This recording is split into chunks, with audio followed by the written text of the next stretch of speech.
तो स्वागत है दोस्तों। में बात करेंगे आईआरएफसी शेयर के बारे में और साथ में कुछ बोनस और डिविडेंड शेयर्स के बारे में भी वीडियो में डिस्कस। वीडियो को शुरू करने से पहले एक छोटी सी रिक्वेस्ट उन लोगों से करना चाहेंगे, चैनल पर फर्स्ट टाइम आया है चैनल को सब्सक्राइब जरूर कर लीजिए ताकि आने वाली सारी अपडेट समय से पहले आप तक पहुंचती रहे। तो फिर शुरू करते हैं आज की वीडियो। मैं हूं आपका दोस्त करण, स्वागत है आपका अपने ही चैनल पर।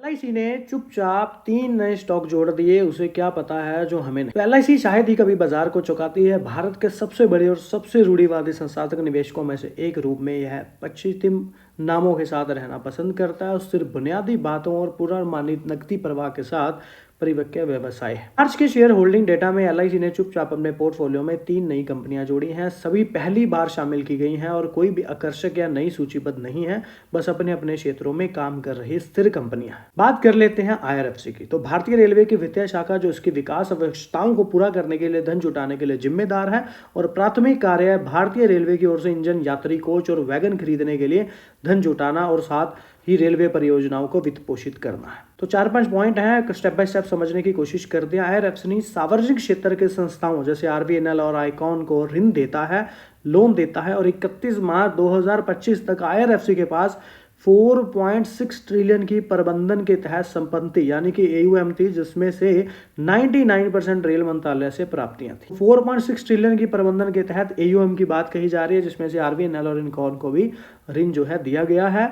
वहीं पर इतनी अधिक संधारण जोखिम भी पैदा करती है और प्रत्येक वित्तीय वर्ष में रेल मंत्रालय आईआरएफसी को अपनी वित्तीय आवश्यकताओं के बारे में सूचित भी करता है, जिसे आईआरएफसी बाजार उधार के माध्यम से पूरा करता है। और इस प्रकार इस पोर्टफोलियो संकेंद्रण का अर्थ है कि आईआरएफसी का विकास पूरी तरह से इन बजटीय संस्थानों पर निर्भर है और यह जोखिम आईआरएफसी के स्थिर एयूएम में स्पष्ट है, यानी कि 2023 और 24 में 4.6 ट्रिलियन। क्योंकि देखिए सरकार ने कोई भी जो है नया अतिरिक्त वित्तीय संसाधन आवंटित नहीं किया, सो इसके अनुरूप आईआरएफसी की जो कुल उधारी भी 4.1 ट्रिलियन यानी कि 31 मार्च 2025 तक 4.1 ट्रिलियन पर स्थिर रही है। उधारी वित्त वर्ष 25 के लिए वृद्धिशील स्वतंत्र केवल 73 बिलियन था, 73.8 बिलियन। लेकिन वहीं पर इसी अति निर्भरता को कम करने के लिए आईआरएफसी ने उन संस्थाओं को वित्त पोषित करके विविधीकरण की योजना बना रहा है और भारतीय रेलवे के साथ आगे या पीछे का संबंध है। यह वर्तमान में इसी विविधीकरण का समर्थन करने के लिए, मतलब कि उसको अपग्रेड करने या बढ़ाने के लिए, उसका सपोर्ट करने के लिए सिस्टम और प्रक्रियाएं स्थापित कर रहा है। क्योंकि देखिए जैसे दुबे जी ने काफ़ी अच्छी स्टेटमेंट्स दी थी जो हमने आपके साथ शेयर करी थी, और स्थिर एयूएम के साथ आईआरएफसी की जो वित्तीय स्थिति में कोई भी वृद्धि नहीं हुई है, क्योंकि वित्त वर्ष 25 में जो शुद्ध ब्याज आए हैं वो 2% बढ़कर 67.7 बिलियन हो गई है और जो शुद्ध ब्याज मार्जिन है उसमें भी 4 आधार अंकों की वृद्धि के साथ 1.42 का सपोर्ट मिला। यह समझना भी महत्वपूर्ण है कि आईआरएफसी अपनी रिटर्न कैसे कमाता है। और वहीं पर ये लागत है प्लस मॉडल का पालन करता है, मतलब कि जो अपनी उधारी लागत है, हो सकता है कुछ समझ ना आ रहा हो या फिर कुछ मतलब बोरिंग टाइप हो, लेकिन ये देखिए पॉइंट तो जो है वो तो बदलने नहीं वाले, लेकिन कुछ तो समझ आ रहा होगा इन पॉइंट्स में आप। देखिए जब लागत पल्स मॉडल का पालन करता है और अपनी उधारी लागत पर मार्कअप अर्जित भी करता है, मतलब कि रेल मंत्रालय के साथ एमओआर के साथ समझौते के तहत, जो रेल मंत्रालय के साथ एमओआर यानी कि समझौते के तहत रेलवे आईआरएफसी को अर्धवार्षिक किस्तों में चुकाता है, जिसमें फंड की लागत और सहमत मार्जिन शामिल होता है। और अगर बात करें पिछले वर्ष की तुलना में शुद्ध प्रॉफिट की, तो 1.4% बढ़कर 65 बिलियन हो गया, यानी कि 0.1% ही सुनिश्चित करते हैं और इसका लाभ मोटे तौर पर इसकी शुद्ध आय ब्याज के अनुरूप बना रहे। इसके अलावा समझे तो देखिए कंपनी की जो कुल संपत्ति पर रिटर्न है 25 में और 24 दोनों के लिए 1.3 अपरिवर्तित रहा है। तो रेल मंत्रालय ने वित्त वर्ष 26 के लिए कोई लक्ष्य निर्धारित नहीं किया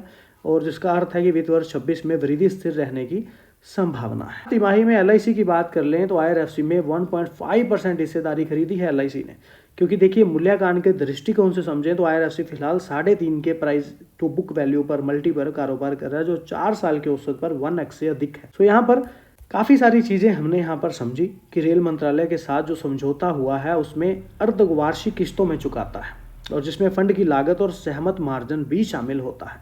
इसके अलावा देखिए 26 में कोई वृद्धि स्थिर रहने की संभावना बनती नजर आ रही, क्योंकि कोई भी लक्ष्य अभी निर्धारित नहीं होता नजर आ रहा। बाकी दुबे जी ने जो स्टेटमेंट्स दी थी वो आप अलग से समझ सकते हैं, क्योंकि उनकी स्टेटमेंट्स भी काफ़ी अच्छी दी गई हैं, आगे भी मैंने शायद डिस्कस करी हुई हैं।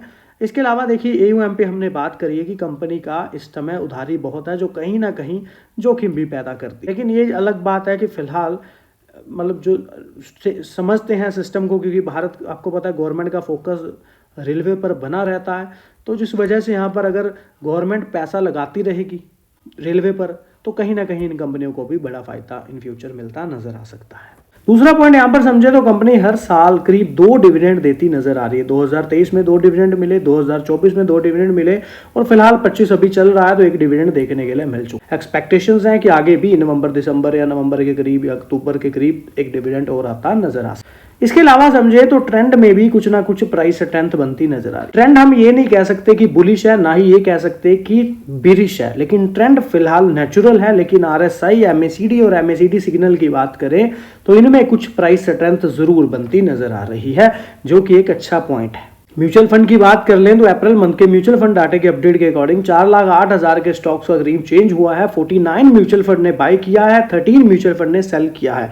खरीदने वाले ज्यादा हैं और मजे की बात यहां पर यह है कि नवंबर और दिसंबर में काफी अच्छी बाइंग म्यूचुअल फंड ने आईआरएफसी द्वारा करी थी आईआरएफसी में, लेकिन जन, फेब या मार्च इन तीनों में बिकवाली ज्यादा देखने के लिए मिली, कोई बड़ी बाइंग नहीं आई। इस बार जरूर फिर अप्रैल मंथ में कुछ बाइंग हमें आती नजर आई है, जितनी की बाइंग करीब फेब में भी आती नजर आई थी। सो देखा जाए तो यहाँ पर प्रॉफिट बुकिंग तो नहीं हुई, कुछ ना कुछ खरीदारी ही बढ़ाई गई है म्यूचुअल फंड द्वारा शेयर होल्डर्स आईआरएफसी में। वहीं पर आईसीआई प्रूडेंशियल निफ्टी की बात करूं तो 1,78,000 स्टॉक्स की करीब बाइंग कर डाली है और इनके पास पहले से ही 54 लाख से ज्यादा के स्टॉक्स की क्वांटिटी पड़ी हुई थी। यूटीआई निफ्टी नेक्स्ट 50 ने 76,000 के करीब स्टॉक्स की बाइंग करी और 39,12,000 स्टॉक्स करीब पहले ही इनके पास थे। मिराई एसिड ने भी 64,000 स्टॉक्स की बाइंग करी है, जबकि पहले 4.5 लाख के करीब स्टॉक पड़े थे।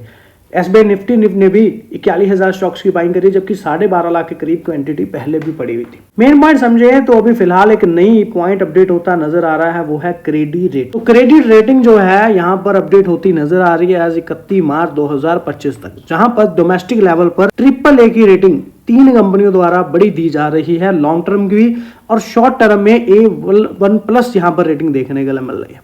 इंटरनेशनल तक की बात करें, मूडीज द्वारा, स्टैंडर्ड एंड पुअर, फिच और जापानीज क्रेडिट रेटिंग द्वारा भी B+ यहाँ पर करीब करीब रेटिंग जो है देखने के लिए मिल रही है, Baa3। तो एक अच्छी रेटिंग हमें आईआरएफसी में देखने के लिए मिल रही है। एज बोरिंग्स की बात करें तो भी यहाँ पर एक अच्छा सिनेरियो हमें डिवर्सिफाई होता फंडिंग का नजर आ रहा है। इन पॉइंट यहाँ पर समझे तो कंपनी ने एनटीपीसी फाइनेंस लीज किया है, सैंक्शन किया है 700 करोड़। सेकंड यहाँ पर रिन्यूएबल एनर्जी के साथ भी एक बड़ी पार्टनरशिप होती नजर आई। एमओयू हुआ है REMEC के साथ, जहां की रेलवे रिन्यूएबल एनर्जी प्रोजेक्ट्स के लिए। फिर यहाँ पर रिन्यूएबल एनर्जी पर भी काफी बड़ी फंडिंग करी गई है, जहां पर 5,000 करोड़ लोन किया गया है NTPC renewable energy limited. Broking finance पर भी कंपनी 1 होती नजर आई है, लोएस्ट बीट लगाती नजर आई 3167 करोड़ की। इसके अलावा भी समझे तो फिलहाल एनटीपीसी रिन्यूएबल एनर्जी और एनटीपीसी दोनों के साथ ही सैंक्शन करती 5700 करोड़ तक नजर आई है, जो टोटल सैंक्शन हुआ है। वहीं पर डिस्बर्समेंट्स की बात कर लें तो 732 करोड़ देखने के लिए 12.8% का सैंक्शन अमाउंट देखने के लिए मिल रहा है। ये काफी की पॉइंट्स रहे हैं Q4 की रिजल्ट से पहले, जो हमें यहाँ पर फिलहाल देखने के लिए कंपनी में मिले हैं और एक अच्छा पॉइंट यहाँ पर बनता नजर आया है कंपनी। भारतीय रेलवे वित्त निगम यानी कि आईआरएफसी ने नए बॉन्ड सूचीबद्ध किए, बीएसई ऋण खंड पर कारोबार शुरू हुआ। इंडियन रेलवे फाइनेंस कॉर्पोरेशन ने Bombay stock exchange debt segment में नई ऋण प्रतिभूतियों के सूचीबद्ध किया है और यह लिस्टिंग 21 मई 2025 को प्रभावी हुई है और ये बॉन्ड प्राइवेट प्लेसमेंट के जरिए जारी किए गए हैं। 3 लाख बॉन्ड जारी किए गए हैं। प्रत्येक बॉन्ड का अंकित मूल्य 1 लाख है। मार्केट लॉट 1 बॉन्ड है। इन बॉन्ड पर प्रति वर्ष 6.65% की निश्चय ब्याज दर लागू होती है और 2026 से यानी कि 15 अप्रैल से शुरू होकर 20 मई 2030 तक हर साल ब्याज का भुगतान किया जाएगा और निवेशकों को पूरी राशि 20 मई 2030 को वापस कर दी जाएगी, जो कि रिडम्पशन तिथि है। बॉन्ड की स्क्रिप आईडी कुछ इस तरह से है, स्क्रिप कोड कुछ इस तरह के और विस्तृत नाम कुछ इस तरह से। और इस बॉन्ड को शीर्ष एजेंसियों ने उच्चतम रेटिंग मिली है। केयर AAA स्टेबल, क्राइसिल ने भी AAA और आइकरा ने भी AAA। से पता चलता है कि ये बॉन्ड बहुत सुरक्षित है और इनमें जोखिम कम है। बॉन्ड का कारोबार केवल इलेक्ट्रॉनिक मैरिटलाइज फॉर्म में ही किया जा सकता है। न्यूनतम मूल्य परिवर्तन या टिक साइज 1 पैसा ही है। तो काफी अच्छी अपडेट हमें फिलहाल आईआरएफसी में आती नजर आ रही है, जहां पर एक अच्छी रेटिंग देखने के लिए मिली है और 2030 तक पैसा वापस करने की बात कही जा रही है और 1 लाख के प्रत्येक बॉन्ड की बात, मतलब 3 लाख तक बॉन्ड जो है जारी किया गया है। आईआरएफसी, आरबीएनएल जैसे 5 रेलवे स्टॉक के लिए निवेशकों ने खोला खजाना, क्या जारी रहेगी बुलेट ट्रेन वाली रफ्तार। तो शेयर बाजार में हफ्ते में पिछले तेजी देखने को मिली। निफ्टी भी 4.21% की बढ़त देखने को मिली। भारत पाकिस्तान युद्ध के सीज फायर होने के बाद मार्केट में उछाल भी दर्ज की गई और मार्केट में बदलते मूड में रेलवे सेक्टर की कंपनियों में भी तूफानी तेजी देखने को मिली। सवाल है कि अब रेलवे कंपनियों के शेयर पर दाव लगाना चाहिए और नो। पिछले हफ्ते शेयर बाजार में रेलवे सेक्टर की कंपनियों में तेजी देखने को मिली। लंबे अरसे के बाद एक फिर से रेलवे सेक्टर की कंपनियों ने निवेशकों को निराश नहीं किया। 2023 की छमाही के बाद रेलवे सेक्टर की कंपनियों ने जो रफ्तार पकड़ी थी वो 2024 की छमाही तक आते आते ठहर सी गई थी। उसके बाद भारी गिरावट भी देखने को मिली। आरवीएनएल में आपको पता काफी अच्छी तेजी राइट्स में आती नजर आई, इकॉन में नजर आई, रेल सिस्टम में नजर आई और आईआरएफसी में नजर आई। सवाल यह है कि अब क्या मनी कंट्रोल की अगर रिपोर्ट के अनुसार एक्सपर्ट की बात करें तो मौजूदा तेजी में सावधानी रखनी पड़ेगी, ऐसा उनका कहना है। यह नया ट्रेंड उम्मीद जो जगाता है, लेकिन यह बिल्कुल शुरुआती चरण है।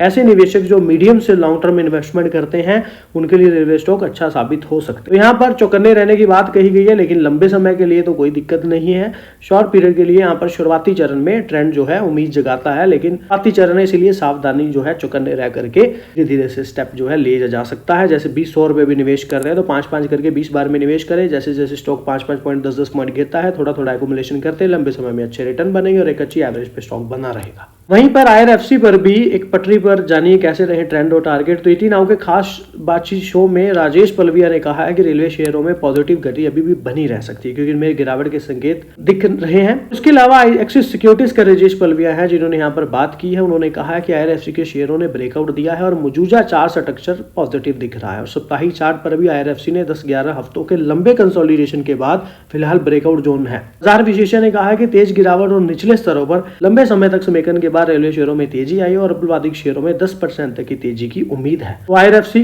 के शेयर 135 रुपए से ऊपर रहेंगे, तब तक तेजी सकारात्मक जारी रहेगी पॉजिटिव। आईआरएफसी के शेयरों के लिए इनका जो टारगेट है वो 145-150 का दे रहे हैं। टेटगढ़ में भी यहाँ पर रेलवे सिस्टम पर भी इन्होंने रेलवे के शेयर 890 के ऊपर टिकते हैं, तो अगला टारगेट 980 होगा। आएंगे या नहीं आएंगे तो मार्केट ही तय करेगा फिलहाल, लेकिन यहाँ पर एनालिसिस द्वारा कहना है काफी कुछ। बात कर लेते हैं आईआरएफसी शेयर के बारे में। सुमित बागड़िया जी हैं, रेकमेंड करते शेयर्स को नजर आ रहे हैं। आईआरएफसी पर बाइंग के टारगेट की बात की है, टारगेट 148 का बताया है, स्टॉप लॉस 13 का बताया है। एक ब्रेकआउट कैंडल की बात की है, लॉन्ग बॉडीज ग्रीन कैंडल और हाईएस्ट सिंगल डे वॉल्यूम की बात कही गई है। स्ट्रेंथ बताई जा रही है, कंफर्म किया जा रहा है।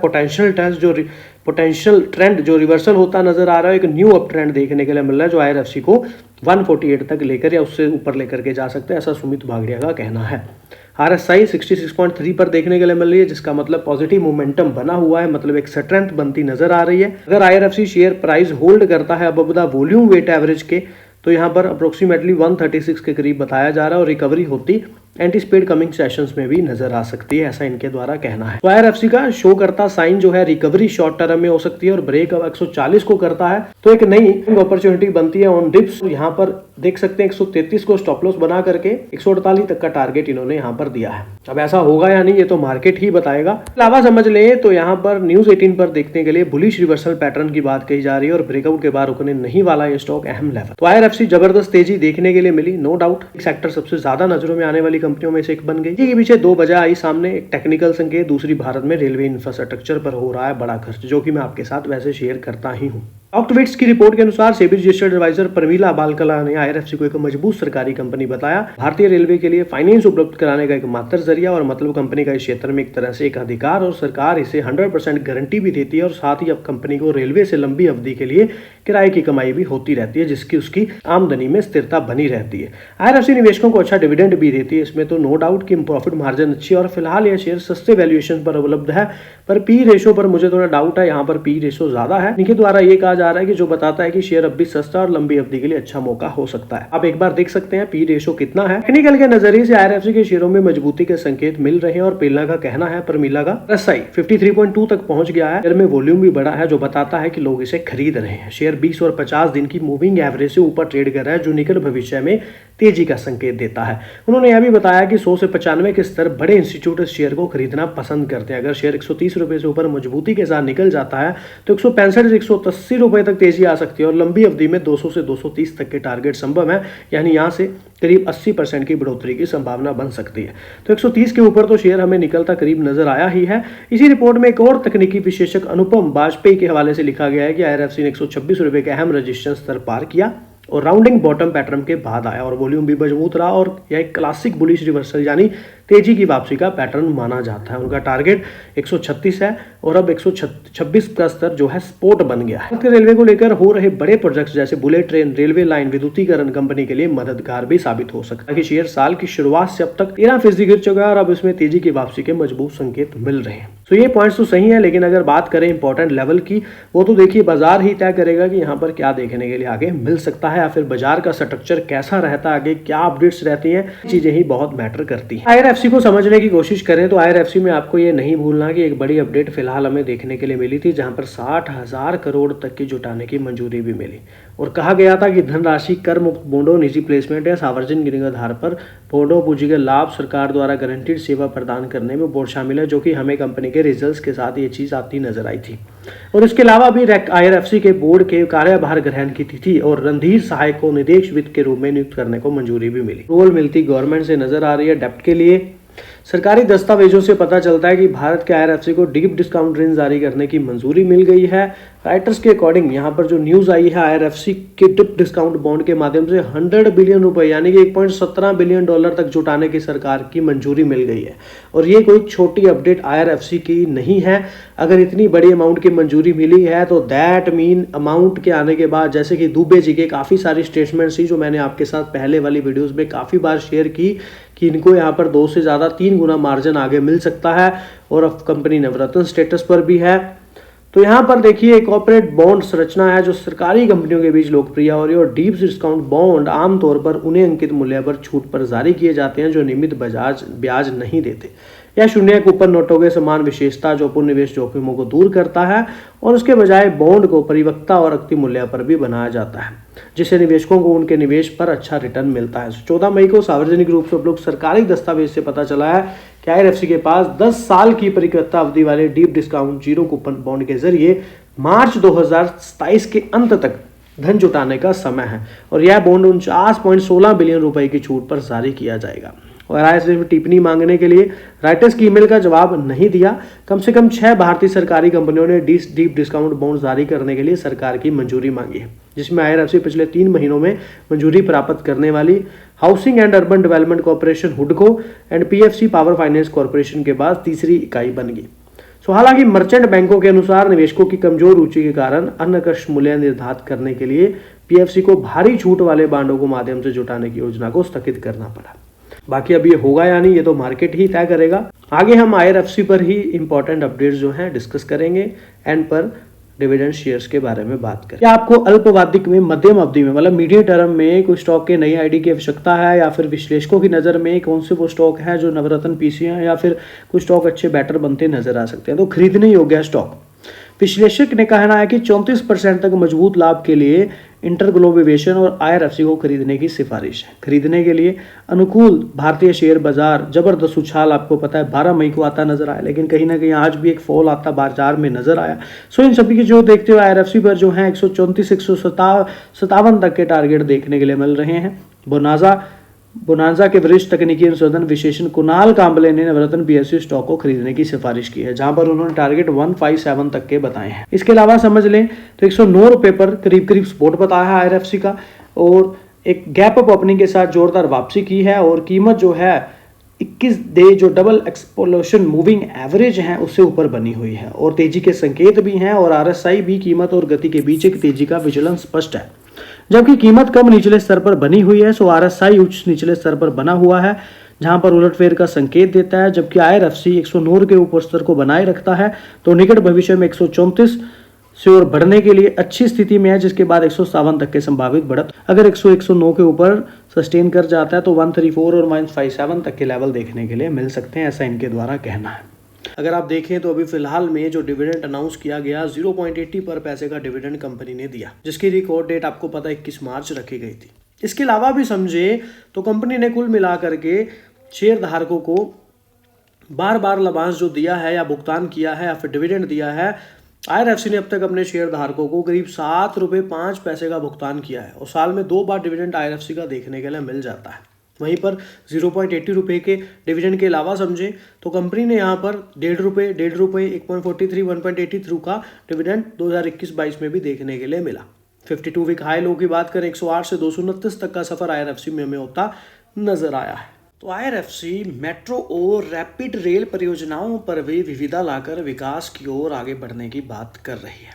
तो इस वीडियो में IRFC पर तो डिस्कस करेंगे ही, साथ में बोनस, साथ में स्प्लिट और डिविडेंड शेयर के बारे में भी बात करेंगे। तो यहाँ पर IRFC के लिए वित्त पोषक रूप में अपनी भूमिका से आगे बढ़ाकर अब IRFC मेट्रो रेल और रैपिड रेल परियोजनाओं पर भी आगे बढ़ने के लिए योजना बना रहा है, ताकि विकास जो है उसको गति मिल सके। और IRFC के अध्यक्ष और प्रबंधक निदेश मनोज कुमार दुबे ने काफ़ी अच्छी बातें यहाँ पर कहा कि ये जो व्यवसाय है हमारे लिए बहुत आकर्षक होंगे। और सरकारी कंपनी ने नए अफसरों के रूप में भाग लेना शुरू किया और पिछले 3-4 महीनों में ही 3 बोलियां जीती, जिसमें 14,000 करोड़ की संपत्ति भी हासिल करी। दुबे ने कहा कि इन परिसंपत्तियों से आ रहा है रेलवे के साथ बैकवर्ड और फॉरवर्ड लिंकेज है, और विशेष रूप से मार्जिन में भी सुधार की बात कही गई। और इन नई बोलियों से मिलने वाला जो मार्जिन जो है वो रेलवे से मिलने वाले मार्जिन से 2 से 3 गुना है। दैट मीन इस पॉइंट का आगे चल के कंपनी के रिजल्ट्स पर रिवेन्यू और प्रॉफिट दोनों में ही एक अच्छा निरंतर देखने के लिए मिलेगा। क्यों? क्योंकि देखिए अभी जो रेलवे से इनको मार्जिन मिलता है और जो अब ये बोलियां इन्होंने जीती हैं ये 2 से 3 गुना ज़्यादा है। और 2026 के लिए IRFC लगभग 30,000 करोड़ के स्वतंत्र को लक्षित कर रहा है, जो उच्च मार्जिन को देखते हुए रेलवे ऋण के लगभग 90,000 करोड़ के बराबर होगा। यहाँ पर एक प्रश्न आता है कि प्रबंधन जो है, जो AUM है, जो क्वार्टर ऑन क्वार्टर आधार पर घटी है, तो क्या 2025-26 के लिए किस तरह से वृद्धि का अनुमान लगा रहे हैं? तो वित्त वर्ष 2024-25 बहुत ही स्थिर तरीके से बंद हुआ और फ्लैट निर्देशों का कारण पिछले 2 वर्षों से, जो कि 21-22 और 22-23 रहे, उसका अच्छा प्रदर्शन करने के बाद हमारे पास शायद ही कोई स्वतंत्र हुआ। और इस कारण रेलवे जो है अधिक बजट संस्थानों के माध्यम से किसी भी स्वतंत्र की मांग नहीं कर रहा था, क्योंकि पिछले कुछ वर्षों में सरकारी बजटीय सहायता बहुत अधिक थी। लेकिन अगर बात करें 2024-25 की जो अंतिम तिमाही में इन्होंने विविधीकरण करने का फैसला किया है, और इस कंपनी के लिए ये गेम चेंजर साबित होने वाला है, क्योंकि 40 वर्षों से हमारे पास केवल एक ही ग्राहक था, लेकिन भारतीय रेलवे और वहाँ मार्जिन 35-40 हज़ार के अंकों का था। सो उन परिसंपत्तियों से विविधता लाना शुरू कर दिया है और भारतीय रेलवे की मदद कर रही है। इस कैलेंडर वर्ष पिछले 4 महीनों में 14,000 करोड़ की संपत्तियाँ जुटाई हैं और इसमें मार्जिन भी ज़्यादा है। इसके अलावा समझें तो कुछ संख्याओं की प्रतीक्षा कर रहे हैं जो AUM वृद्धि के लिए। इसका अर्थ है कि वृद्धि कहाँ से आती है। तो CSB बैंक को स्थायी गिरावट के बाद 4% मार्जिन पर लौटने का भरोसा। अगर मैं आपको एक संख्या बताऊं तो वित्त वर्ष 2025-26 लगभग 30,000 करोड़ करने का लक्ष्य है, जो कि हमने पहले भी डिस्कस किया। और मेन पॉइंट हम यहाँ पर यही लेकर के चलते हैं कि मेट्रो रेल और महानगरों के बीच रैपिड रेल में विविधता ला रहे हैं और ये व्यवसाय हमारे लिए बहुत ही आकर्षक होंगे। रेल यात्रा में क्रांति लाने के लिए भारतीय रेलवे की मेगा योजना। यहाँ पर अश्विनी वैष्णव जी ने अगले 2 से 3 वर्षों में 100 अमृत भारत, 50 नमो भारत और 200 वंदे भारत तक की यहाँ पर निर्माण के लिए ट्रेनों की बात यहाँ पर कही। इसके अलावा समझे तो यहाँ पर 2025-26 के बजट में जो भारतीय रेलवे के उन्नयन पर सरकार का ध्यान जारी है, 2.52 लाख करोड़ रुपए का आवंटन किया गया और वैष्णव जी ने 4.6 लाख करोड़ रुपए की नई परियोजना पर भी प्रकाश डाला। देखिए जब रेलवे पर बड़ी इन्वेस्टमेंट होती रहेंगी तो रेलवे की कंपनियों को उनका बेनिफिट मिलता ही रहे। अगर इस बात को शॉर्ट में समझेंगे तो भी एक ही लाइन बनती है, लंबे में समझेंगे तभी एक बात बनती है। अगर गवर्नमेंट का, सरकार का निवेश पूंजीगत रेलवे पर बढ़ता है तो नो डाउट रेलवे से रिलेटेड जो कंपनियां हैं उन सभी कंपनियों पर ही कैसे ना कैसे करके इफेक्ट जरूर पड़ता है, क्योंकि कोई ना कोई प्रोजेक्ट, कोई ना कोई कर्म, कोई ना कोई कार्य कंपनी कर रही है। ये हमको पता होना चाहिए कि हमारी कंपनी जो है, जो हम पर निवेश कर रहे हैं, उसका बिजनेस जो है वो बिजनेस उससे रिलेटेड है या नहीं। तो IRFC का सबसे बड़ा मेन सिनेरियो क्या रहता है आपको पता है, पेपर देना, नई परियोजना। अब कंपनी नवरत्न स्टेटस पर भी है, 1000 करोड़ तक का खुद का डिसीजन ले सकती है और काफी सारी एडवांटेज भी हैं जो अभी यहाँ पर आगे दुबे जी ने जो कहा है वो मैंने शेयर किया हुआ, जिससे काफी चीजें क्लैरिटी से पता चलती हैं। अगले 4 से 5 वर्षों में पूरा हो जाएंगे और इन परियोजना में नई रेलवे लाइनें बिछाना भी है, पुनः विकास करना भी है, फ्लाईओवर भी है और अंडरपास का निर्माण करना भी शामिल है। और 31 मार्च तक तो 1400 कोच पूरे होने की उम्मीद भी बताई गई है और 25-26 में 2000 नए टर्नल कोच का लक्ष्य है और 1000 नए फ्लाईओवर को मंजूरी भी दे दी गई है। % डिस्काउंट पर मिल रहा है। रेलवे PSU स्टॉक खरीदना चाहिए या नहीं? तो आप लोगों को पता है पीक से काफी बड़ी गिरावट रेलवे के स्टॉक्स में होती नजर आई। बजाज फाइनेंस का डिविडेंड रिकॉर्ड डेट 30 मई बताई जा रही है, जहां पर 44 रुपए पर शेयर दिखता नजर आएगा। इसके अलावा इन्फोसिस भी 30 मई के रिकॉर्ड डेट के साथ 22 रुपए पर शेयर डिविडेंड देने की। SBI की बात कर लें तो SBI का भी डिविडेंड 30 मई के रिकॉर्ड डेट के साथ मिलता यहाँ पर नजर आएगा। टाटा पावर कंपनी के कल शानदार रिजल्ट्स के बाद कंपनी ने यहाँ पर जो डिविडेंड है वो यहाँ पर रिकॉर्ड डेट 20 जून रखी है, लेकिन यहाँ पर 4 जुलाई को जो 2025 को होने वाली कंपनी की 106वीं वार्षिक आम बैठक है, जो कि AGM शेयर धारकों की मंजूरी के साथ चलती नजर आएगी, अधीन है। तो उसके बाद यहाँ पर पात्रता के लिए वैसे 20 जून रिकॉर्ड दी गई है, लेकिन AGM की जो मीटिंग है टाटा पावर में वो 4 जुलाई को देखने के लिए मिलने वाली है। तो ये थे कुछ डिविडेंड शेयर्स। इसके अलावा अब बात कर लेते हैं हम एक बोनस शेयर के बारे में। तो 17.25 के हिसाब से कंपनी जो है बोनस इशू की घोषणा की बात करती पावर कंपनी नजर आई है और रिकॉर्ड डेट भी मिलती नजर आई और एक वर्ष में 1,222% स्टॉक भागता नजर आया। अगर बात करें तो यहाँ पर बोनस इशू की घोषणा की गई है 4,09,078 मतलब 49,78.93 करोड़ के पूंजीकरण वाली इस कंपनी ने बोनस इशू की घोषणा की है और पहले भी 2024 में 1.4 के अनुपात में बोनस इशू की घोषणा की, जो शेयर धारकों के लिए पहला बोनस इशू था। उजास एनर्जी लिमिटेड की बात हम कर रहे हैं। उजास एनर्जी लिमिटेड की बात करें जो सौर ऊर्जा क्षेत्र में कार्य करती है और IRP स्टेज 1 के कारण स्टॉक में ट्रेडिंग प्रतिबंध है। कंपनी ने 17.25 के अनुपात में बोनस शेयर जारी करने की घोषणा की है और एक्सचेंज को जानकारी दी है कि 17.25 में जारी करने पर विचार किया और सिफारिश की और प्रमोटर समूह को छोड़कर शेयर धारकों के लिए प्रत्येक 25 इक्विटी शेयरों के बदले 17 नए बोनस इक्विटी शेयर जारी किए जाएंगे, जो सदस्यों और किसी अन्य लागू वैध नियमों के अधीन होगा। कंपनी के बोनस इशू की रिकॉर्ड डेट 30 मई 2025 तय की गई है और कंपनी ने शेयर जारी करने के लिए शेयर धारकों की पात्रता निर्धारित करने रिकॉर्ड डेट 30 मई 2025 को ही तय की है, जो फाइलिंग में बताया। बोनस शेयरों के आवंटन की तिथि 2 जून 2025 को होगी, यानी कि ये बोनस शेयर आवंटन के अगले कार्य दिवस यानी कि मंगलवार 3 जून को व्यापार के लिए उपलब्ध कराए जाएंगे। बाकी देखिए नो डाउट 1, 2, 3 और 5 वर्षों में शेयर में काफी अच्छी तेजी हमें देखने के लिए मिली। अगर हम बात करें बोनस शेयर की तो कंपनी ने तिमाही नतीजों के साथ बोर्ड मीटिंग में लिए गए फैसलों पर भी जानकारी दी है और कंपनी ने एक्सचेंज फाइलिंग में बताया है कि निवेशकों को बोनस शेयर का तोहफा दिया जाएगा। कंपनी ने निवेशकों के लिए 1 पर 1 बोनस शेयर की बोर्ड की मंजूरी दी है। बात कर रहे हैं अशोका लीलैंड की और साथ में कंपनी का डिविडेंड देखने के लिए भी आता नजर आ रहा है, जो फिलहाल यहाँ पर 1.25 प्रति शेयर यानी कि नवंबर 2024 में और फिलहाल 4.25 रुपये प्रति शेयर मई 2025 को 2 डिविडेंड घोषित किए गए, यानी कि कुल 5.50 का डिविडेंड 1 फेस वैल्यू वाले शेयर पर मिलेगा। तो फिलहाल कंपनी ने अपने नतीजे जारी किए जिसमें बोनस भी देखने के लिए अनाउंस किया गया। रिकॉर्ड डेट अभी डिसाइड प्रॉपर नहीं हुई है, आगे देखी जाएगी। मदरसन का Q4 का मुनाफा आता नजर आया, साथ में डिविडेंड और बोनस शेयर का भी ऐलान होता नजर आया। तो यहाँ पर 0.35 रुपए का फाइनल डिविडेंड मंजूर होता नजर आया है। शेयर बाजार को बताया है कि 0.35 रुपए प्रति शेयर के फाइनल डिविडेंड की सिफारिश की है। रिकॉर्ड डेट 23 जून 2025 तय की गई है।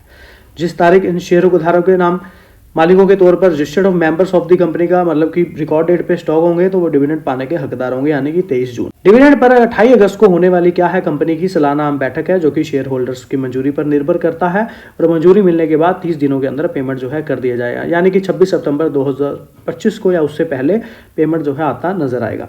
इससे पहले भी कंपनी ने शेयर होल्डर्स को 0.50 रुपये प्रति शेयर का अंतरिम डिविडेंड दिया है और बोर्ड ने प्राइवेट प्लेसमेंट बेसिस पर भी 8500 करोड़ रुपए की राशि के लिए 1 लाख रुपए फेस वैल्यू वाले नॉन कन्वर्टेबल डिबेंचर जारी करने की भी मंजूरी दी है और साथ में 29 मई की मीटिंग में कंपनी की 50वीं वर्षगांठ और 25 के अच्छे नतीजों को सेलिब्रेट करते हुए 1.2 रेशो के बोनस शेयर भी जारी करने की मंजूरी मिलती नजर आई है और शेयर होल्डर को उनके पास मौजूदा हर 2 शेयरों पर एक नया शेयर बोनस के तौर पर मिलेगा और बोनस शेयर को 28 जुलाई 2025 तक दे दिया जाएगा। बोनस शेयर के लिए रिकॉर्ड डेटा का खुलासा अभी नहीं हुआ है। उपलब्ध आंकड़ों के अनुसार कंपनी ने पहले 10 बार बोनस दिया हुआ है।